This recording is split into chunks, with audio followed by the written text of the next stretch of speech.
देश भर के सरकारी बैंक के 10 लाख कर्मचारी और अधिकारियों का प्रतिनिधित्व कर रही इकाई ने एक दिन की सांकेतिक हड़ताल का आह्वान कर नोटबंदी के दौरान हुए नुकसान के मुआवजे की मांग की है। United forum of bank union, all India bank officers confederation सहित कई बैंकों की यूनियन से जुड़े कर्मचारी और अधिकारी कल जंतर मंतर पर एक दिन की सांकेतिक हड़ताल के साथ प्रदर्शन भी करेंगे।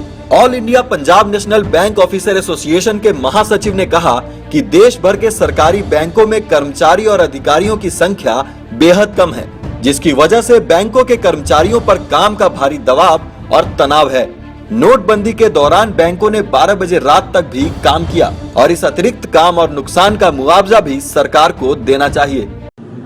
इस स्ट्राइक में हमारे काफी सारे डिमांड्स हैं, जैसा कि डीमोनेटाइजेशन में जो बैंकों को लॉस हुआ है और एम्प्लॉय को और बैंक को उसका गवर्नमेंट रीइंबर्स करे। आप देखेंगे कि पिछले 2 साल में हम गवर्नमेंट के सभी पॉलिसी इंप्लीमेंट कर रहे हैं। शुरुआत किया है जनधन प्रोग्राम से और अभी लास्ट जो प्रोग्राम था वो था डिमोनेटाइजेशन।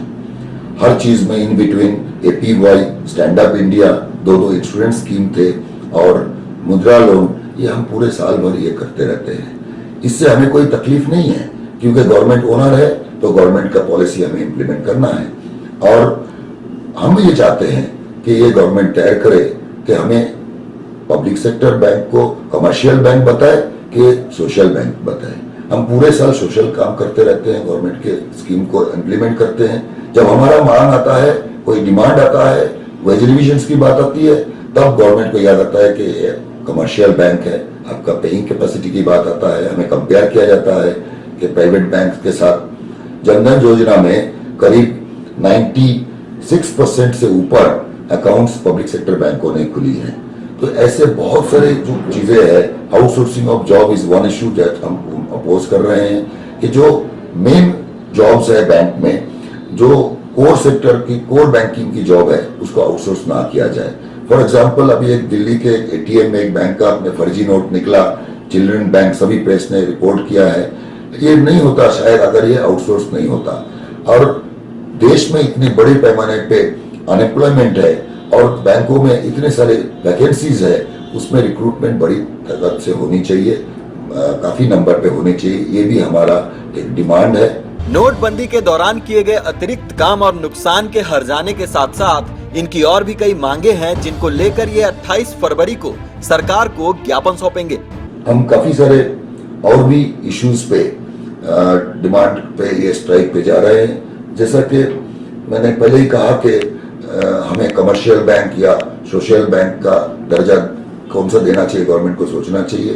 कैपिटल देने के टाइम पे गवर्नमेंट को प्रॉब्लम होता है, जबकि हमसे टोटल टाइम पे सोशल बैंकिंग किया जाता है।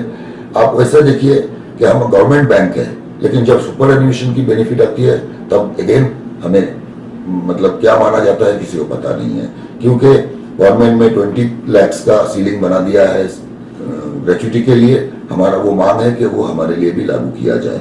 सिमिलरली जो हमारे रिटायरल बेनिफिट्स है, आज इंडिया में ज्यादातर कोई सोशल सिक्योरिटी है ही नहीं, जिसमें बैंकर्स रिटायरमेंट में जो पैसा लेके निकालते हैं, लीव एनकैशमेंट एंड अदर्स, वो उसके ऊपर भी टैक्स लगा के आप ले लेते हैं। वो हम चाहते हैं कि हमारे उस पार्क्स में और सुपरएनुएशन बेनिफिट्स के ऊपर टैक्स का एग्जेम्पशन हो, क्योंकि हमें कोई उसके बाद मेडिकल सुविधाएं एम्प्लॉयर देता नहीं है।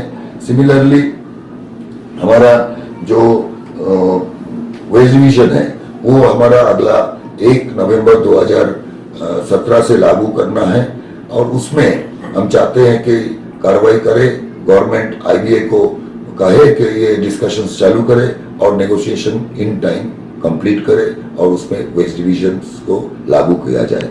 हमारा काफी सारे जो बाकी प्रोसेस है, कंपैशनेट अपॉइंटमेंट, ये हमने काफी लड़ झगड़ के ये प्रोग्राम को लागू करवाया था, लेकिन आज बैंक में ये एम्प्लॉयमेंट कंपैशनेट अपॉइंटमेंट्स ठीक से हो नहीं रहा है। फिल्मजी ग्राउंड में उसको वो रिजेक्ट कर दे रहा है। इन मांगों में पेंशन, वेज रिवीजन, बैंकों में कर्मचारियों और अधिकारियों की तुरंत भर्ती, ट्रेड यूनियन अधिकारों के उल्लंघन जैसे कई मुद्दे शामिल हैं।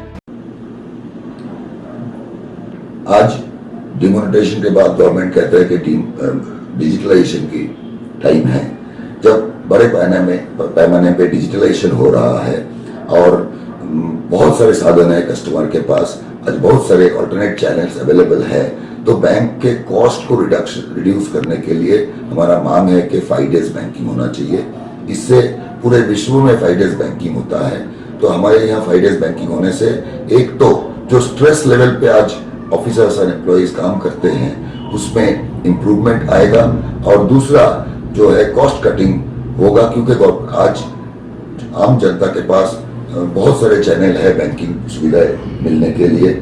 और सबसे बड़ा इम्पोर्टेंट जो इशू है वो है एनपीए का। आज एनपीए को लेकर इतना चर्चा है, लेकिन उसके लिए कोई प्रॉपर समाधान या कोई कानून व्यवस्था गवर्नमेंट अब तक बनाया नहीं है। इसमें आप देखेंगे कि पार्लियामेंट में हमारा ऑनरेबल फाइनेंस मिनिस्टर ने ये ऐलान किया था कि 76,000 करोड़, वो भी मार्च 2015 के आंकड़े हैं, कि उसके बेसिस पे उतना हमारा एनपीए है जो खाली विलफुल डिफॉल्टर्स के कारण है। तो हम उसके सामने क्या कानून कर रहे हैं? हम उनको क्रिमिनल एक्ट लागू क्यों नहीं कर रहे? एफआईआर दर्ज करने की पावर क्यों नहीं दिया जा रहा है? आपको पता है कि एक बड़े इंडस्ट्रियल हाउस को सुप्रीम कोर्ट ने उनके हेड को जेल में रखा। सेबी का कंप्लेंट पे ये चालू हुआ कि पब्लिक का पैसा लिया, आप उसको वापस करो, उसको इतना पैसा जमा करो। तो ये जो विलफुल डिफॉल्टर्स है ये भी पब्लिक का ही पैसा है। तो इसके लिए गवर्नमेंट को कानून व्यवस्था स्ट्रॉन्ग करना चाहिए, इनके नाम पब्लिश करे और इनको जो है एफआईआर करके जेल में बंद करे। That will be a sea change in the NPA position if we take all the strong measures. सरकारी बैंक के इन यूनियंस के तेवर और तादाद केंद्र सरकार के साथ साथ राज्य सरकारों की चिंता भी बढ़ा सकती हैं। ये सभी यूनियन अब लामबंद होने लगी हैं, जिसकी शुरुआत नई दिल्ली के जंतर मंतर से कल देशव्यापी सांकेतिक हड़ताल से हो रही है। दिल्ली से दिल्ली दर्पण के लिए अभिजीत ठाकुर की रिपोर्ट।